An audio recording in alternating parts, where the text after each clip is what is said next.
પણ એનું ધ્યેય સાચો હોવો જોઈએ, એની અંદર ક્યાંય કપટના રમત ના હોવી જોઈએ, ચોખ્ખો હોવો જોઈએ. અને વાત એક મારે આ પ્રસંગ એક મગજમાં કીર્તિદાન પહેલા ચડી ચૂક્યો છે, એટલે મને એ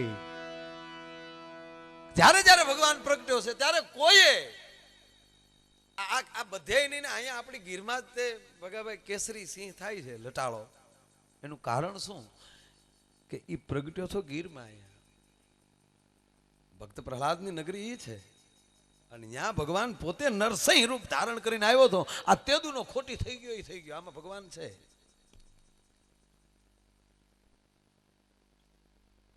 રાવણ પાસે જે સત્તા ને સંપત્તિ હતી એવી તો અત્યાર સુધીનો ઇતિહાસ નથી કોઈ.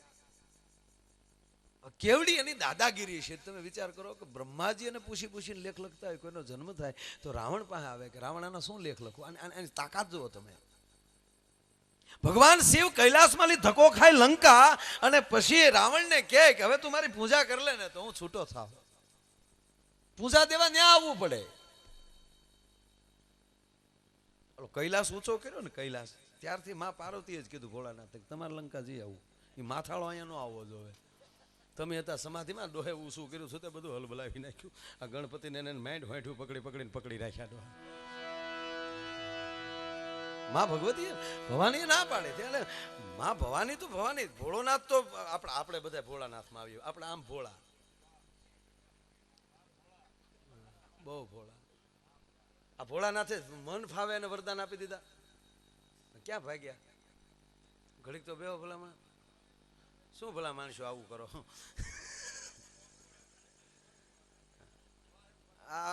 આમ જો આમ ઘરમાં કાયમ આવે એવી વાત આવીને તમે ભાગ્યા. ખરેખર ઘરમાં કાયમ આવે એવી વાત કરતો હતો. જો તો આ ભોળાનાથે જેને જેને વરદાન આપી દીધા, ચંડ મુંડ ને ઈસાસુર મહિષાસુર ને ભસ્માસુર ને કીધું તું જેની માથે હાથ મૂક એટલે એ ભસ્મ થઈ જાય. તે એને પેલી જોલી ભોળાનાથ કરી દોડ દીધી. ભોળાનાથ જે ધોડ્યા એરુડા બેરુડા ક્યાંય પડી ગયા મારો રામ જાણે. તૂટી ગયા હતા મારા વડલા ઉપર ચડી ગયા દોડતા દોડતા ભોળાનાથ.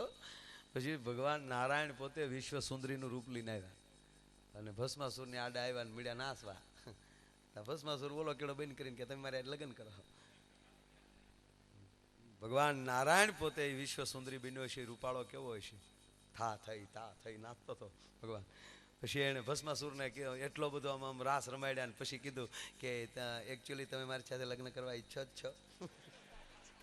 તો ભસ્માસુર કે સવાલ જ નથી ને. આ તો છે શાસ્ત્રની વાત. આ તમને ઘડીક હળવા થઈ જાવ એટલે મારી રીતે હું વાત કરું.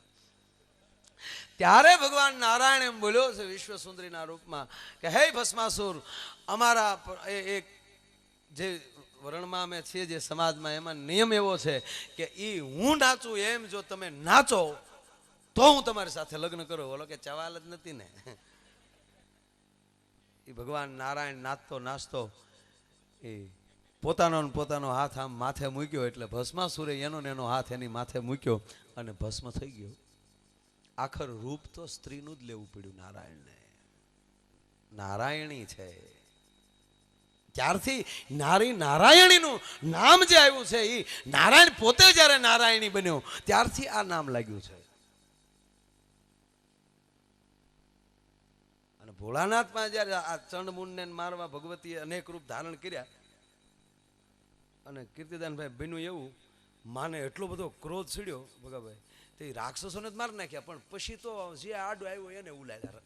ઇન્દ્રને 2 વાડીમાં નાખ્યા. હોજી ગયો ઇન્દ્ર જઈને ભોળાનાથને કીધું માં આડે થેડી મારે બધાને. આગળ બ્રહ્માના ડાઢા ખેંચી નાખશે. કે શું વાત કરો નહીં, તા તો દેવો ને કિન્નરવો ને બધા. ભોળાનાથ કે માં હાલી આવે આમ બબડાટી બોલાવે. માને અતિ ક્રોધ છેડ્યો ભાઈ.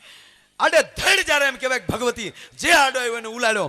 ધબધબાટી મળી ભગવતી બોલવા કે ભગવાનને કહે છે બધા દેવતાઓ શિવને કે આનો રસ્તો શું, કે આપણે આડે ન જાય. હો ના કામ હો કરે ભાઈ. આમાં તો તમે આવ્યા થા કે આમ કરો ને તેમ કરો તો એ ગઈ તે હું શું કરું એમાં.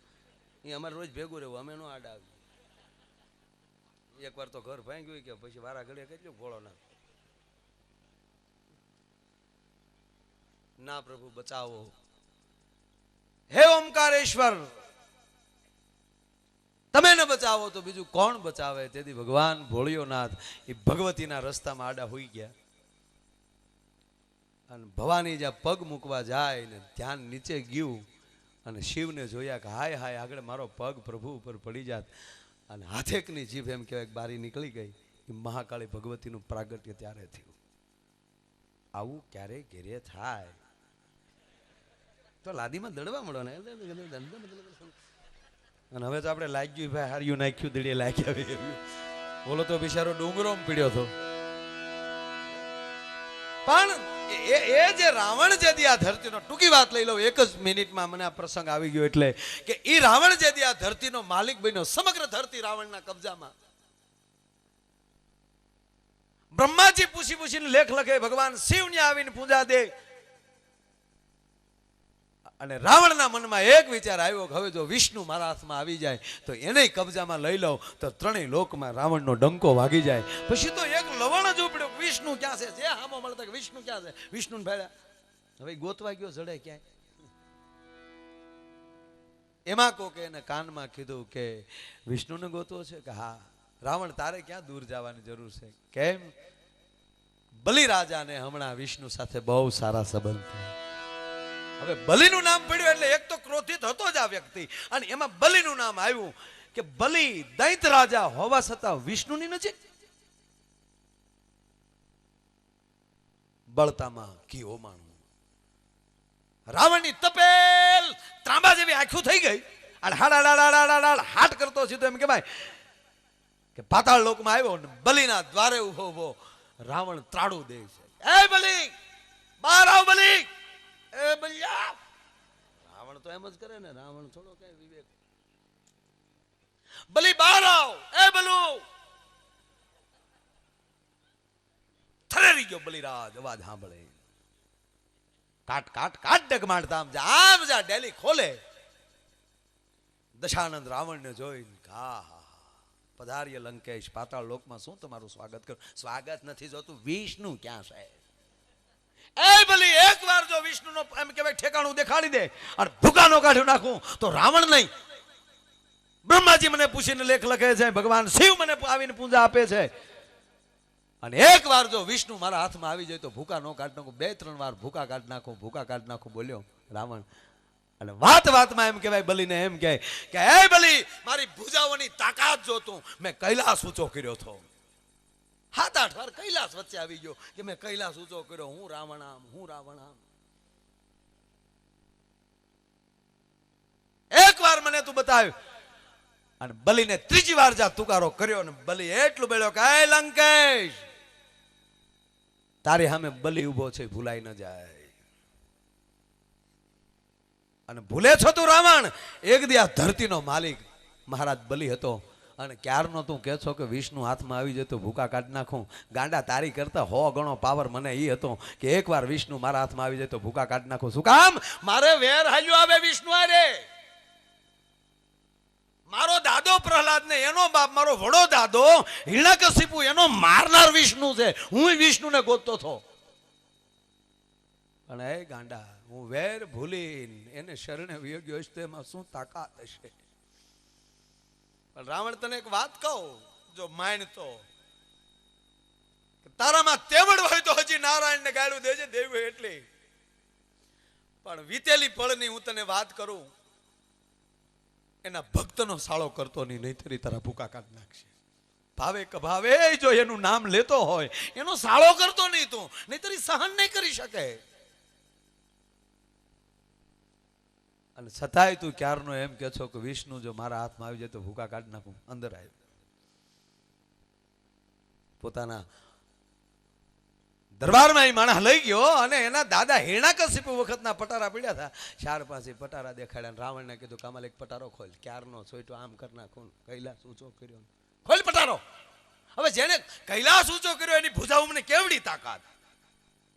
20 ભુજાનો અર્થ 20 બાવડા નહીં, પણ તાકાતની પરાકાષ્ઠા. ભગવતીને પણ 20 ભુજાળી કહેવાય. 10 મસ્તક એટલે બુદ્ધિની પરાકાષ્ઠા. એક સાથે 100 વ્યક્તિ વાત કરતા હોય તો એ 100 ની વાતે સાંભળતો જાય ને એકાબીજાને એનો જવાબ દેતો જાય.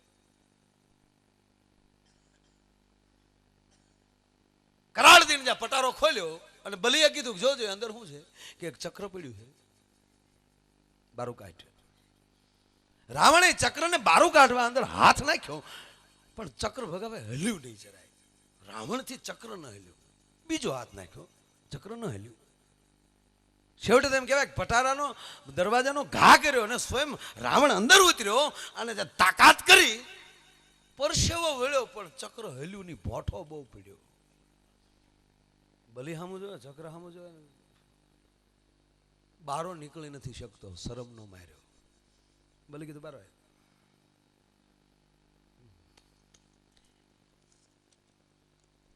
કા રાવણ? રાવણ કે પણ છે હું આ એ લંકેશ, કૈલાસ ઊંચો થયો છે ને તારી તાકાતથી નહીં, શિવની ભક્તિથી ઊંચો થયો છે. ચક્ર નથી હલતું કે ના ગાંડા, એ ચક્ર નથી, મારો દાદો હિરણાકશિપુ હતો ને એના કાનનું કુંડળ છે, એવા એ બે પહેરતો. તો હવે વિચાર કર લે રાવણ કે કાનના કુંડળ એવા હોય તો એના બાજુબંધ કેવા હશે. ખોલ બીજો પટારો પડ્યા છે.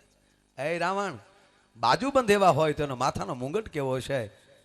હે રાવણ, માથાના મુંગટ એવો હોય તો એનું બખ્તર કેવું હશે? છોડ બધું, એના હાથની ગદા કેવી છે? જો પડી આમ કે હા. એટલે કહું રાવણ, આ કુંડળનો પહેરનાર, આ બાજુબંધનો બાંધનાર, આ બખ્તર ધારણ કરનાર અને આંગળીને ઠેરવી ગદા રમાડનાર મારો દાદો હિરણાકશિપુ, એને એક જ વાર મારા દાદા પ્રહલાદે એટલું કીધું હતું, પિતાજી માની જાઓ. એ મને અંધારી કોટડીની અંદર જો જમાડી પણ શકતો હોય, નહીં આ થંભને બથભર નકર મારી નાખો. વૈશાખ 14 ને દિવસે હે રાવણ, મારા દાદા એ થંભ થગાવ્યો અને મારા દાદા પ્રહલાદને કીધું કે બથ ભર, અને એ ગાંડા ઈ બથ એમ કહેવાય કે થંભને જ્યાં ભરવા ગયો, આંખમાં આહુડા હતા કે નારાયણ મારી આબરૂ રાખજે, નકર કાલ તારું નામ કોઈ નહીં લે. પ્રહલાદ મરી જાય ની પરવા નથી, પણ કાલ તારી ઉપર કોઈ વિશ્વાસ નહીં રાખે.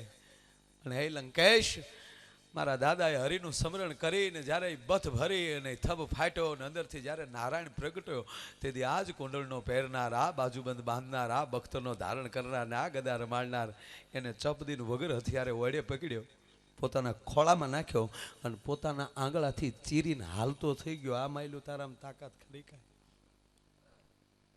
તક વાડી ભેગો થાને સોટ્યો હું, વિષ્ણુ ક્યાં છે, વિષ્ણુ ક્યાં છે? હે કહેવાનો મારો અર્થ, કહેવાનો મારો સુર. છેલ્લી પંક્તિ ગાય, એને ગોતવા જાવ તો જડે નહીં ગોત્યો, બાપ ઈ તો ગહન ગોવિંદો રે, પણ હરિભક્તો ને એ જી હાથ વગો છે, એ બાપ ઈ તો પ્રેમ પરખંધો રે, પણ દેવને દીવો હે જી ધૂપ શું દેવો, એ એને દિલ દઈ દેવું રે. મોજ મારે મોજ મારે મોજ મારે રે, જીરે જીરે મોજ મારે મોજ મારે મોજ મારે રે.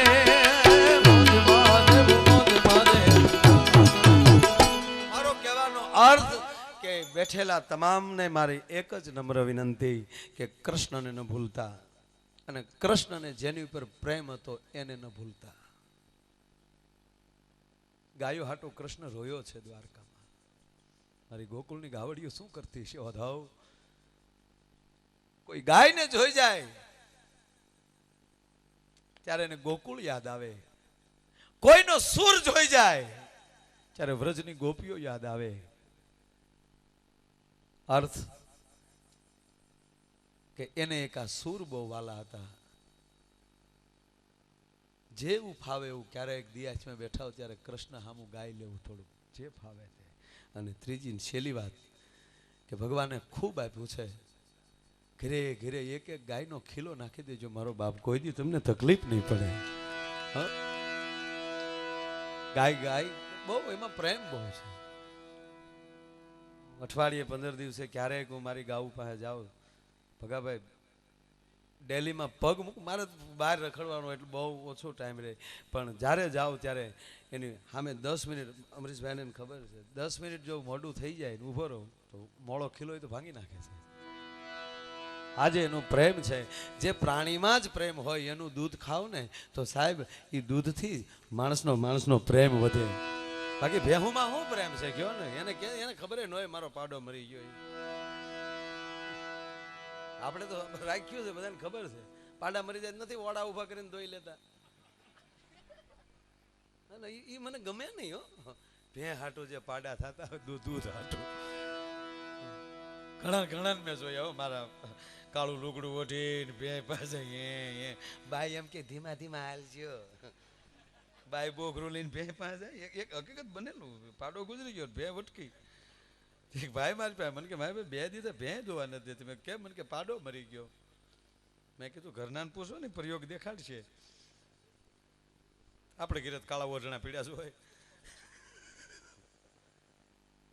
એ લઈને આપ્યું. મેં કીધું તમારા ઘરમાં ન હોય તો અમારા એના ઘરમાં પીડ્યા છું, અહીંયા લેતા જાઓ. એ ભાઈ ગયા. મને કે શું કરવાનું? મેં કીધું 4 પગે ઊભું રહેવાનું, ઘરવાળાને કેવું માથે ઓઢાડી દે. મારો દીકરો રેડી ધન કમ્પ્લીટ બન્યો. એ લુગડા હાથમાં હકોરીને ખર્યું કર્યું મારા દીકરો. ભાઈને કીધું જા હવે બે પાસે. એની ઘરવાળીએ કીધું કે આ રોયો મરવાનો થયો, હાથ પાડો તો ગયો પણ આ એ કરતો નીકળ્યો. ભેને જો કરે રે મારો લાલ ક્યાં હતો બેઠા 2 દીધા. ભે મળી સાટવા દોવા દીધું. બોલો સાહેબ, પ્રયોગ કરજો. આ વાત ઉપર તમને ભરોસો ના આવે તો કે 50 ભેંસનું ખાડું ઊભું હોય અને તાજી વ્યાણેલી ભેંસનું પારું છૂટું કરજો, ને એ પારું જો એની માને ગોતી લે અથવા તો એની માં રગતી એની પાસે આવે તો ભેંનું દૂધ ખાજો. એમાં કોઈ એવી ભેં હોય તે પણ લગભગ ન હોય. બાકી 1000 ગાયનું ટોળું હોય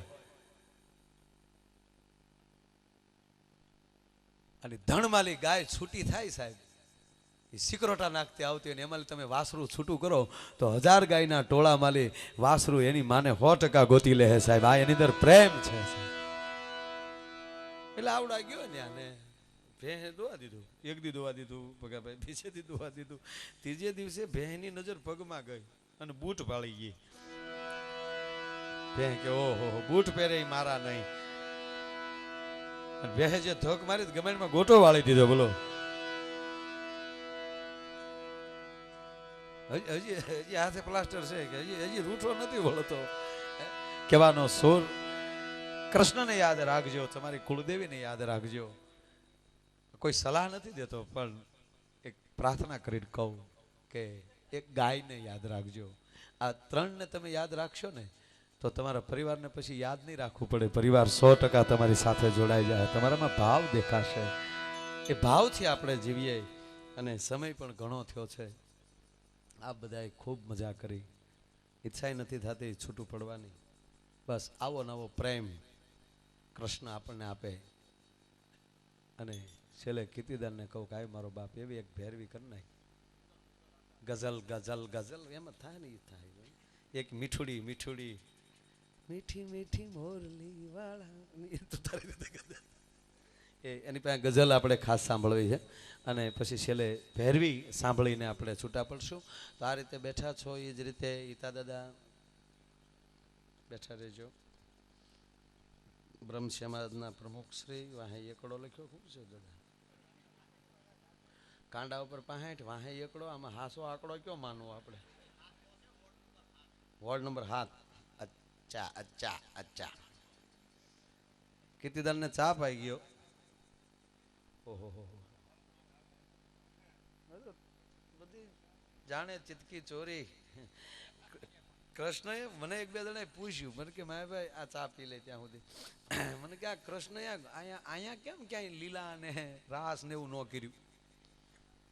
ગોકુળમાં જે કંઈ પણ ભગવાનભાઈ બનેલું એવું કે ભગવાન નારાયણ જ્યારે અહીં દ્વારકા આવતો ત્યારે ગોવાળિયા ને બધું એ પાવા વાગતા જાય ને રાસ મંડળી ને હરે આગળ આપણે રમ્યા એમ જ બધા આડે ધીડે આપણે રમતા હતા. તાલના તો પેલે આપણે આવા બધા. પછી રામભાઈ બધું જીક બોલાવે. ભગવાન કૃષ્ણ આવતો હતો અને બરોબર આપણી ધરતીમાં બાપુ એમ હાલ્યો જાય. એમાં એક ગોવાળ ગાય દોવે છે અને ગોવાળણ વાસરું પકડીને ઊભી છે. બરોબર વાસરું પકડીને ઊભી છે, ઓલો ગાય દોવે છે. એમાં આ બધું ભગવાન નારાયણ કૃષ્ણનું જ આ બધું ધામસોડું નીકળ્યું. હવે વાસરું ઓળખી ગયું કે ભલે એને ભડક્યું હોય તો ભલે, પણ એવું વાસરું ભડક્યું ને બાયના હાથમાં વાસરું સીધું છૂટ્યું. હવે એના હાથમાં છૂટે એટલે ગાય પાસે જાય. આવમાં મોઢું માર્યું અને ગાય વટકીને ગાયે પાટું માર્યું એટલે બોઘરું ઢોળાઈ ગયું. અને ઓલો ગાય દોતો હતો ગોવાળ, એના નમણામાં પાટું આવી ગાયની. હવે એક તો બાય વાસરું પકડીને ઊભી હોય ને એમાં દૂધ ઢોળાઈ જાય ને એમાં કપાળ તૂટી જાય ને પછી આપણે હું બોલીએ એ તો આપણને જ ખબર હોય, માઇકમાં ન કહેવાય. એ જે બાય ઉપર ખીજાણો ભાઈ, એક ગાન ત્રણ કટકા ખાતી નથી, મરી ગઈ, તને હું મરકી થઈ. એક વાસરું ન પકડી નાખવા મારું નમણું તૂટી ગયું. અતિશય જ્યારે ગાળું દીધી ત્યારે ગોવાળાને એટલું બોલે કે ગાળું હું દેશો કે પણ વાસરું ન પકડ્યું કે વાસરું હામું જો માં, મારા હાથ હામું જો. તો આમ હાથ હામું જોયું તો ભગાભાઈ વાસરું નો કાન બાઈના હાથમાં હતો. આ કૃષ્ણ જોઈ ગયો. ત્યારથી કૃષ્ણએ નક્કી કર્યું કે એ બધું વ્રજમાં રાસ રમાય, બાકી આ ધરતીની બાઈના શાળા ન કરાય, નકર કાનનો હાથ કાનમાં રહી જાય. કહેવાનો અર્થ કે આ ધરતીની તાકાત જુદી છે. અને એવા જ્યારે ભાવથી આપણે બધા બેઠા છે. પાછી ચા આવી છે, કીર્તિદાનને પી લીધી છે. અને હવે કીર્તિદાનને વિનંતી કરું કે આજે મારો બાપ આજે आजा रे माही तेरा रसता वो देख लिया आजा रे माही.